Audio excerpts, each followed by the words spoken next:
Sure, animals are scary and can cause immeasurable amounts of damage. But what about fungi?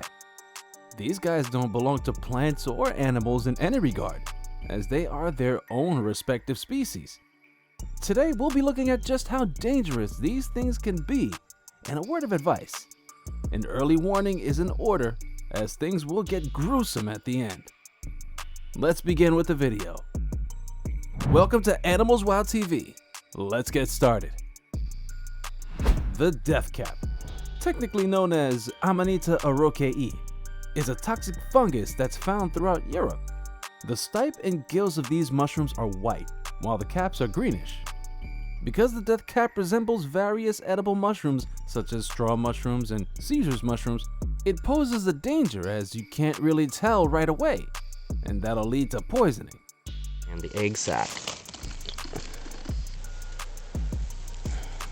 The Deathcap mushroom is very deadly, and it's responsible for the majority of mushroom poisoning worldwide.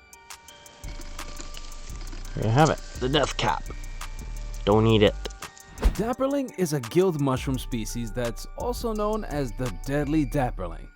Lepiota brennioincarnata is the scientific name for the Dapperling. Dare you to repeat that phrase 3 times in a row. Stinking parasol is because if you pull it up and you smell it, it'll actually smell like burning. The Dapperling features white gills and spores, as well as a cap that's 1.5 to 4 centimeters in diameter. This mushroom is extremely deadly, and it has been linked to the deaths of 4 family members in Tunisia and a fatal poisoning in Spain. The poisons in Dapperlings are known to cause liver damage. Take it like a shot of bourbon, but faster. Open up, they tend to flare out like umbrellas here. But if I... Autumn skullcap, technically known as Galerina marginata. This is a deadly fungus species. The caps of the fungus vary in color from brown to yellow. Their gills are brownish, the spores are rusty, and the stems have a ring. This fungus is exceedingly deadly and includes amatoxins similar to those found in deathcaps. If not treated promptly, this toxin causes serious liver damage, vomiting, hypothermia, diarrhea, and death. Over the previous century, this fungus species has been blamed for roughly 10 poisonings. The destroying angels are a deadly white mushroom species belonging to the genus Aminata. Aminata bisporigera is the scientific name for this mushroom. The amatoxins identified in the destroying angel are RNA polymerase 2 and 3 inhibitors. If you consume even half of a destroying angel mushroom, you might die if you don't get medical help right away. If we dissect this, I'm going to try to find another Amanita. If we dissect this... When this fungus is consumed, it causes liver and kidney damage, as well as vomiting, convulsions, cramps, delirium, and diarrhea. Right. Cool name though. Underneath the gill, the cap, that forms the... The deadly webcaps are a fungal genus that consists of 7 related species. Because aurelinine, a very deadly chemical found in orelani mushrooms, they are among the world's most lethal mushrooms. Aurelinine-induced symptoms include vomiting, headaches, nausea, and stomach pains, which are comparable to those of the common flu. Renal failure occurs as a result of kidney injury, and if not treated promptly, consumption can result in death. So this is Cortinarius violaceus. Cortinarius is... The fool's mushroom is a lethal toxic fungus belonging to the genus Amanita. This fungus grows on deciduous and coniferous trees across Europe during the spring.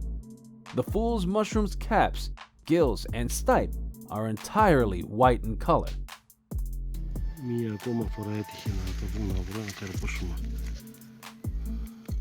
The fool's mushroom, like the deathcap fungus, has a very deadly alpha-amanitin chemical.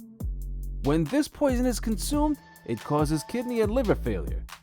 The name might be funny, but this fungus is no joke. Not a fun guy.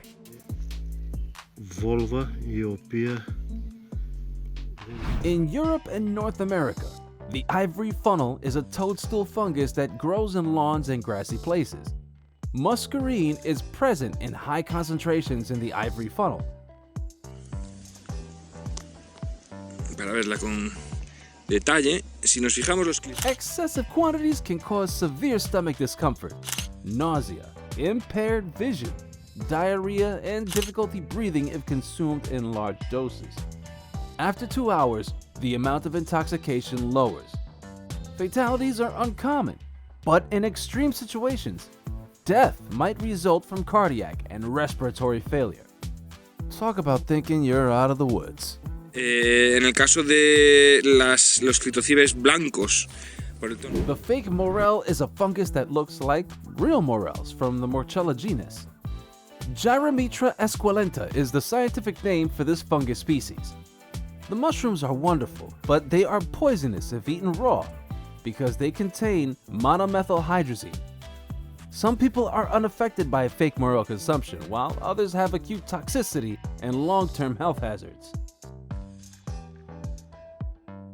The emergence of 2 separate diseases has had devastating repercussions in the forests. On the leaves of new shoots. It doesn't kill the tree, it doesn't affect Powdery mildew, which kills chestnut trees, and dry disease, which affects elms. Some rusts, like Puccinia sparganoides, require several host plants to complete their life cycle.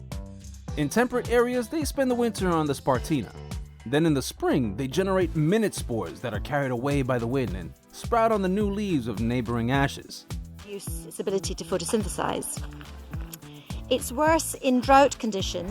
Let us introduce you to zombie flies. Yeah, you heard that right. Entomophthora muscae is a fungus that converts houseflies into zombies. When its spores drop on the body of a fly, the fungus burrows inside and swiftly takes control of the fly's circulatory system and brain, allowing it to control the fly's motions. Not even frogs are safe from fungi. Chytridiomycosis is a disease that affects amphibians all around the world. The chytrid fungus causes it, which can cause occasional fatalities in certain frog populations and complete mortality in others. Reddening of the skin, extensive shedding of skin, skin ulceration, altered posture, apparent seizures, or strange habits such as a nocturnal species becoming active during the day are among symptoms of the illness in adult frogs. Alright, that's it for today, guys. I hope you enjoyed what you saw. Do smash that like button if this video was to your liking. Comment down below what you think about today's video. And subscribe to our channel if this is the sort of video that you like to watch. We'll see you in the next one. Thanks for watching, and take care.